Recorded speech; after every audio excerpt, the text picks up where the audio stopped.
Toutes les personnes qui s'attendent à voir Pennywise tous les épisodes, je pense que vous allez être déçus.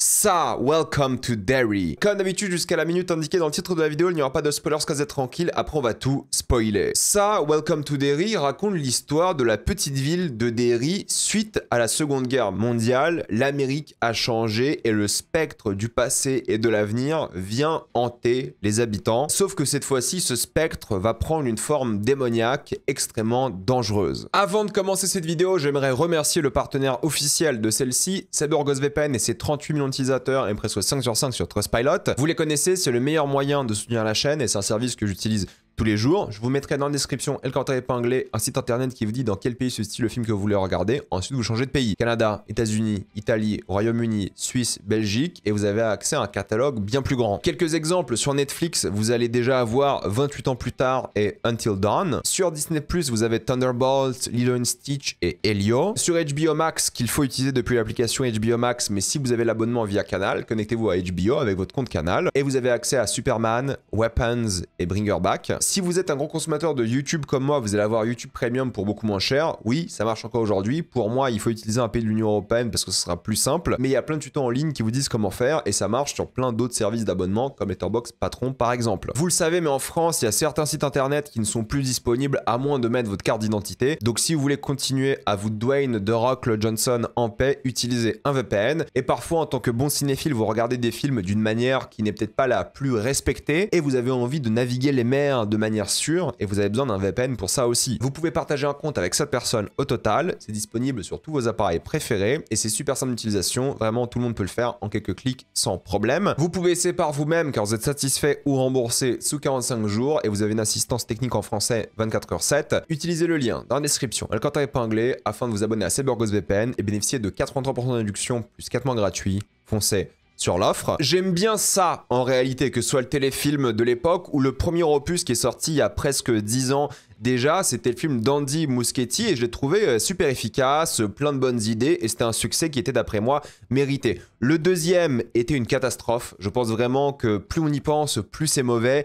Ils ont complètement gâché de une l'univers et les bonnes idées qu'ils avaient avec le premier film et ils ont fait n'importe quoi et c'est hyper décevant parce qu'il y avait l'espoir avec ce projet, mais pour moi le 2 c'est une véritable catastrophe, une trahison et une vraie déception. Mais on se disait, ok, pourquoi pas, vu que le premier était bien, retour aux sources en mode série télé. Ma surprise était assez grande quand j'ai vu que c'était Andy Muschietti lui-même qui réalisait donc le premier épisode et c'est le seul épisode qu'il va réaliser de cette saison. Pourquoi pas? Why not? Bénéfice du doute, moi je suis ouvert d'esprit en général. Et là il revient avec une sorte de prequel et ça se passe évidemment avec Pennywise, même si Bill Skarsgård il est dans 6 épisodes apparemment, d'après IMDb, mais ça veut rien dire parce qu'il est crédité sur 6 épisodes, mais il peut être présent dans un seul. C'est comme ça que ça marche, les crédits de cinéma. Il sera présent, à la base il voulait pas revenir, mais bon, je pense que sa carrière c'est un peu compliqué, donc il a décidé de revenir. On verra dans combien d'épisodes il sera présent, mais par exemple aujourd'hui il est pas présent quoi. Faut pas s'attendre à le voir souvent, limite je serais pas surpris s'il apparaît que dans le dernier épisode, mais à voir, je pense qu'il sera bien plus présent que ça. Mais encore une fois, les séries d'horreur, ça marche pas tout le temps, voire jamais. Comment est-ce qu'ils vont faire pour créer de l'horreur, pour faire une série efficace et intéressante sur 8 épisodes et est-ce que ça commence bien? Welcome to Derry nous plonge donc dans la ville de Derry des années 60 avec tous les problèmes de l'époque, la panique de la bombe atomique, la guerre froide, peut-être les aliens, les traumatismes de l'Holocauste. Et c'est la première chose que j'aime bien, c'est le contexte historique qui j'espère sera bien utilisé parce qu'on va suivre énormément de personnages différents. On aura une sorte de nouveau Losers Club et en même temps des personnages adultes évidemment, mais chaque enfant sera lié grosso modo à un traumatisme que je citerai surtout en spoiler. Mais vu que Pennywise, cette entité cosmique que vous connaissez tous, utilise littéralement les traumas des enfants pour leur faire peur, les attirer et les tuer, ça permet d'avoir des séquences avec des monstres différents à chaque fois. Mais encore une fois, une série d'horreur, ça marche très rarement. Pourquoi? Parce qu'en termes de rythme, c'est très difficile de bien le faire. Par exemple, là, pour moi, c'est complètement raté en termes de rythme. Pas en termes de tout, mais en termes de rythme. Alors oui, ça commence avec une scène assez gore pour mettre en jambe le spectateur. Mais ensuite, je trouve que la série se casse la gueule en termes de rythme. On découvre à chaque fois un nouveau personnage. Et de temps en temps, il faudra un jump scare pour réveiller les spectateurs. Et je pense que la série aurait vraiment dû se concentrer sur la ville et la menace un peu avant d'enchaîner les jumpscares médiocres, les intrigues de personnages. Là, d'un coup, t'es face à beaucoup de choses et de temps en temps, t'as ce jumpscare qui est vraiment là pour te réveiller plus qu'autre chose. Et c'est ça qu'on déteste de base dans les films d'horreur. Vous savez, ce schéma narratif en mode montagne russe. Vous savez, il y a une sorte de tension, de build-up, de jumpscare, parfois un faux jumpscare, parfois deux faux jumpscares. Ensuite, la tension redescend jusqu'à la prochaine scène, mais entre ces deux scènes-là, en général, il y a une scène calme où il n'y a pas de jumpscare. Et bien là, c'est un peu la même chose, c'est-à-dire qu'il y aura à chaque fois une scène où les personnages vont parler, ensuite il y aura une autre scène normale, ensuite une scène de jumpscare, une scène où ils vont parler, une autre scène où ils vont parler, et ensuite une scène de jumpscare. Ça va faire ça pendant les 50 minutes de l'œuvre, sauf que un film, ça fonctionne, enfin ça fonctionne, c'est un grand mot, parce que moi j'aime pas les films qui font ça, je trouve ça d'ailleurs assez nul, mais au moins il y a une sorte de build-up, une anticipation par rapport au jumpscare. Là, il n'y a même pas d'anticipation. Pourquoi? Parce que c'est une série, et une série doit aller vite, donc il n'y a pas ce build-up de chaque jumpscare, du coup c'est juste des jumpscares en mode ok c'est un jumpscare, on passe à autre chose, et c'est très très mauvais de ce point de vue là parce que ça maîtrise pas du tout les jumpscares, et c'est ce que je dis, les séries d'horreur elles marchent pas parce qu'elles n'ont pas le temps de développer une ambiance, une séquence, et je pense sincèrement que là ils auraient dû prendre leur temps de développer les choses, quitte à avoir qu'un seul ou deux jumpscares dans cet épisode là pour vraiment les prendre avec du temps, qu'on se les prenne dans la gueule à, je sais pas, 3h du matin pour ceux qui regardent à cette heure-ci, et que ce soit vraiment déroutant et flippant. Mais vu que là, il y a zéro build-up, il n'y a aucun jumpscare qui fonctionne et on ressent aucune sensation. Là où, regardez, la seule bonne série d'horreur, hein, soyons honnêtes, en tout cas que j'ai vu de ma vie, c'était The Haunting of Hill House. Pourquoi c'était bien? Parce qu'en fait, il y avait pas beaucoup de jumpscares par épisode, mais chaque jumpscare, il prenait une scène de 5-6 minutes pour mettre en place le jumpscare, pour nous terrifier. Et surtout, chose que Derry ne fait absolument pas, c'est que Hill House n'abusait pas des jumpscares, et en plus de ça, Hill House a créé une ambiance. Et là, Derry, ils ont pas créé d'ambiance. C'est ça qui m'énerve parce que ça s'appelle Welcome to Derry, mais on n'a jamais l'impression d'être à Derry. Mais faites-moi découvrir la ville, ses endroits, ses rues, je sais pas, ses écoles, tout ça. Non, on enchaîne les scènes constamment et on n'a jamais cette ambiance qui a été formée, sans même parler évidemment des fonds verts dégueulasses, des trucs en studio immondes qu'il y a dans tout l'épisode. Il y a quelques passages en ville et on les ressent pour le coup, et des studios sympathiques sont fond vert, mais normalement la série aurait dû prendre son temps pour nous introduire la ville avant de nous bombarder de jumpscares. Et là, clairement, ils l'ont pas fait. Et ça qui est dommage, c'est que du coup, il n'y a pas vraiment d'idée de mise en scène, mis à part ces jumpscares qui sont juste, voilà, un bruit et un monstre qui apparaît. Il n'y a pas grand chose à se mettre sous la dent, c'est que des chants contre chants. Il y a certaines scènes d'action qui sont meilleures parce que pour le coup, il y a du budget d'effets spéciaux et un peu cascade. Mais pour moi, c'est pas une série d'horreur, c'est une série d'action un peu horrifique avant tout, plutôt qu'une série à tension, d'atmosphère et tout. Non, si vous aimez une série d'action horrifique, peut-être vous allez kiffer, mais je veux dire Stranger Things, c'est plus flippant que Welcome to Derry, quoi, pour vous dire. Donc on a un stade où c'est absolument ridicule, et Stranger Things, ça prenait son temps d'établir une ambiance dès le premier épisode. Là, ça enchaîne, ça enchaîne, ça enchaîne. C'est indigeste. Pour moi, il n'y a aucune ambiance visuelle, musicale, sonore, il n'y a aucune angoisse, il n'y a rien, il n'y a aucun beau plan. Bon, il y a quelques références cinématographiques et tout, mais c'était n'importe quoi. Enfin, je dis pas que c'est une catastrophe, mais franchement, vu le potentiel de l'œuvre, vu ce qu'ils auraient pu créer, vu au fait cette ville qui est quand même assez mythique pour la pop culture, ils auraient pu faire un truc dingue, et fatalement, on est avec une sorte d'œuvre, mais complètement au rabais. Parce que c'est ça, hein, ça Welcome to Derry, c'est ça 2, je dirais, en beaucoup moins bien, parce que forcément, c'est une série, du coup, il n'y a pas le même budget pour les acteurs, pour les décors, pour l'ambiance, pour le rythme. C'est littéralement les films en version cheap, et ça c'est insupportable. Peut-être que la série va se rattraper sur la suite. Pourquoi? Parce que je pense que la série peut se rattraper si elle se concentre sur le scénario, si elle se concentre sur l'ambiance, le contexte historique, les manigances et tout que je vais évoquer en spoiler. Mais en termes de série d'horreur, de flip et tout, ça ne marche absolument pas parce que ça prend tout simplement pas le temps. Et ça c'est un véritable souci. Et pour moi, si la série fonctionnera, c'est parce qu'elle a réussi à se détacher de cette mise en scène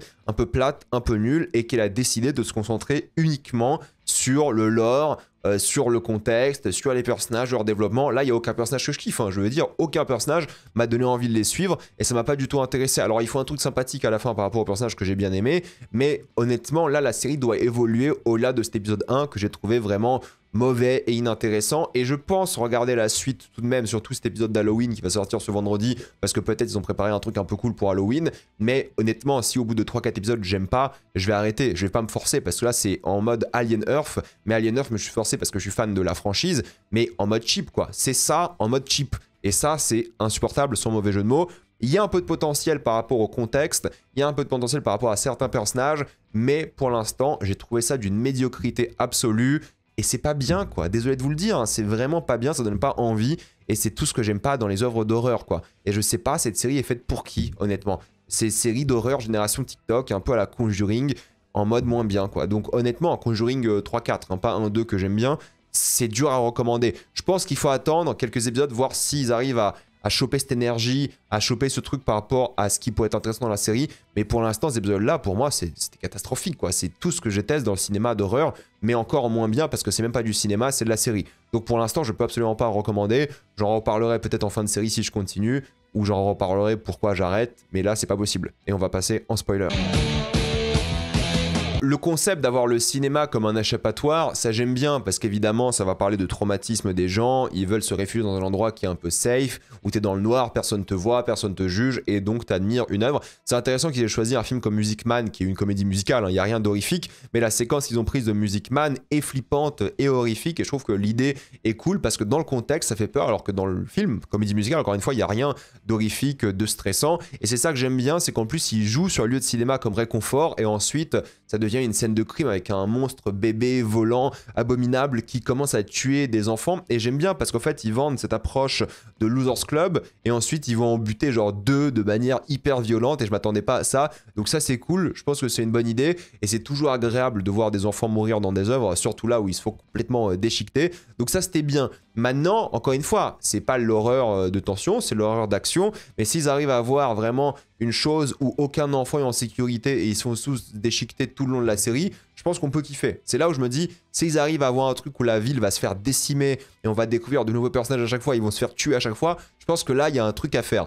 Mais pour l'instant, le reste, moi, j'ai pas du tout aimé. Alors oui, il y a des trucs sympas, comme le gosse qui veut échapper à sa famille nulle, chose qui va beaucoup revenir par rapport à beaucoup d'enfants. Vous savez, la famille qui traumatise les gosses, et ça donne une scène d'horreur vraiment réussie avec la famille qui est démoniaque, et ça parle de son trauma par rapport à sa famille, à lui. Et j'aime bien le démon qui naît, il y a le truc hyper violent par rapport à ça. Il sort littéralement de cette femme et il le montre, ça c'est plutôt cool. Maintenant, je suis un peu déçu parce que typiquement, une naissance d'un démon, c'est un truc qui est thématiquement intéressant de base. Et le faire au tout début de l'œuvre, je sais pas ce que ça raconte sur l'œuvre pour l'instant parce que les thématiques de l'œuvre, mis à part la famille nucléaire et le nucléaire, il n'y a pas grand chose pour l'instant. Mais oui, en tant que scène d'introduction, pour une scène d'horreur d'action, je trouve que c'est pas mal. C'était pas vraiment angoissant, mais tu savais pas à quoi t'attendre. Et ensuite, quand ça explose, oui, c'est assez satisfaisant. Maintenant, j'ai envie qu'ils utilisent la peur, évidemment, de l'atome, de la bombe. J'ai envie qu'ils utilisent la peur de la guerre froide. J'ai envie qu'ils utilisent la peur de l'envahisseur, parce qu'il y a aussi ce truc aussi sur les aliens, et les aliens c'est un truc qui peut être intéressant, donc j'ai envie qu'ils utilisent ça à fond, parce qu'ils peuvent avoir un éventail de créatures, un portfolio absolument gigantesque de traumas explorés de cette époque des États-Unis et par rapport à ses enfants. En plus, l'armée, elle manigance clairement un truc, une conspiration qui j'espère sera bien utilisée, et c'est ce que je dis, en fait, s'ils arrivent à créer un truc par rapport, je sais pas, à un labo, ou une sorte d'ambiance, ou une sorte d'univers par rapport à ce qui est déjà montré dans cet épisode 1 et ils vont au bout du truc, ça peut être bien, ça peut être satisfaisant, ça peut être cool. Mais pour l'instant, j'avoue que ça fait trop de choses et la structure narrative de l'œuvre était catastrophique, quoi. Entre les jumpscares que je vais pas répéter, mais surtout que ça tacle beaucoup de choses. Puberté, harcèlement, les parents qui sont absents ou qui sont mauvais, ils ont des bonnes choses à utiliser pour évidemment la suite de l'œuvre, mais ça fait beaucoup de choses et pas bien géré en termes de mise en scène. Il y a cette histoire sur le deuil parce qu'ils ont perdu l'un de leurs amis, il y a ce truc avec les médicaments, il y a beaucoup de choses qui sont mises en place et je pense que ça peut être à la fois très bordélique ou vraiment réussi, mais il faut qu'ils se concentrent sur le scénario plus que les trucs horrifiques, quoi. Parce que là, les trucs horrifiques, ils savent pas faire pour l'instant. C'est juste que tout fait faux. Et c'est ça le souci. Même l'horreur, elle fait pas sursauter, elle fait pas flipper, pourtant elle a des bonnes idées. Le fait de reprendre la peau des juifs pour en faire une sorte de lampe par rapport à l'histoire qu'a raconté son père, c'est logique parce qu'à la fois le fils aurait pu faire un cauchemar de se dire bah on m'a raconté un truc horrible sur l'Holocauste, et en même temps c'est Pennywise qui joue avec les peurs de ses enfants. Donc ça, en théorie, j'aime bien. En plus, vous savez l'histoire de cette fille qui raconte que son père s'est fait déchiqueter et mis dans des pots et tout, et ça a été vendu. C'est horrible, c'est horrifique, mais c'est ça qu'on aime bien, c'est ça qui est cool. Donc j'espère qu'ils vont développer ces histoires atroces comme ça, parce qu'ils ont quelques petites idées, mais c'est juste que la mise en scène est tellement nulle, le rythme est tellement nul, que tu regardes ça, tu te dis c'est imbitable. Et les relations avec les enfants que t'aimes pas du tout pour l'instant, et tout, c'est vraiment pas bien, quoi. Enfin, je connais aucun prénom d'enfant pour l'instant, il n'y a pas une scène qui m'a semblé touchante, j'ai pas aimé grand chose, mais je vois le potentiel, c'est ça qui m'énerve. C'est que je vais devoir regarder, voir si la suite est bien, mais en termes de potentiel, il y a quelque chose à faire. Mais aussi, je pense qu'on va se taper un schéma narratif qui va être insupportable durant 8 épisodes et ça risque de m'énerver. Par contre, la bonne idée, c'est que pour une fois qu'un mec ou un personnage, on va dire, se fait réveiller par une menace et que c'est pas Pennywise, mais une vraie menace d'espion ou d'ennemi et tout, ça j'aime bien parce que ça va jouer aussi sur la paranoïa. Donc des bonnes idées, de bonnes choses, mais c'est juste que en termes de visuel, d'ambiance et tout, c'est catastrophique pour moi quoi. C'est tout ce qu'on n'aime pas, ça fait le film en version cheap, et ça c'est horrible. Autant refaire un troisième film, un prequel à la limite, parce que là la série, c'est juste pour alimenter HBO Max plus qu'autre chose, et ça marche pas du tout pour l'instant. Mais, encore une fois, bénéfice du doute, si la série arrive à s'améliorer et être plus intéressante pour la suite. Mais dites-moi ce que vous en avez pensé. Avant de quitter cette vidéo, pensez à utiliser le lien dans la description, le compteur épinglé, afin de débloquer toutes les formes de streaming en toute accessibilité, sécurité, avec beaucoup plus d'œuvres. Tout ça pour 2,03€ par mois, plus 4 mois gratuits. Foncez sur l'offre. Pensez à vous abonner à la chaîne pour voir les prochaines vidéos. Mettez un j'aime, ça aide beaucoup la chaîne. Suivez-moi sur tous mes réseaux, Spotify, Twitch, Instagram, TikTok. Et moi je vous dis à la prochaine fois. Salut à tous.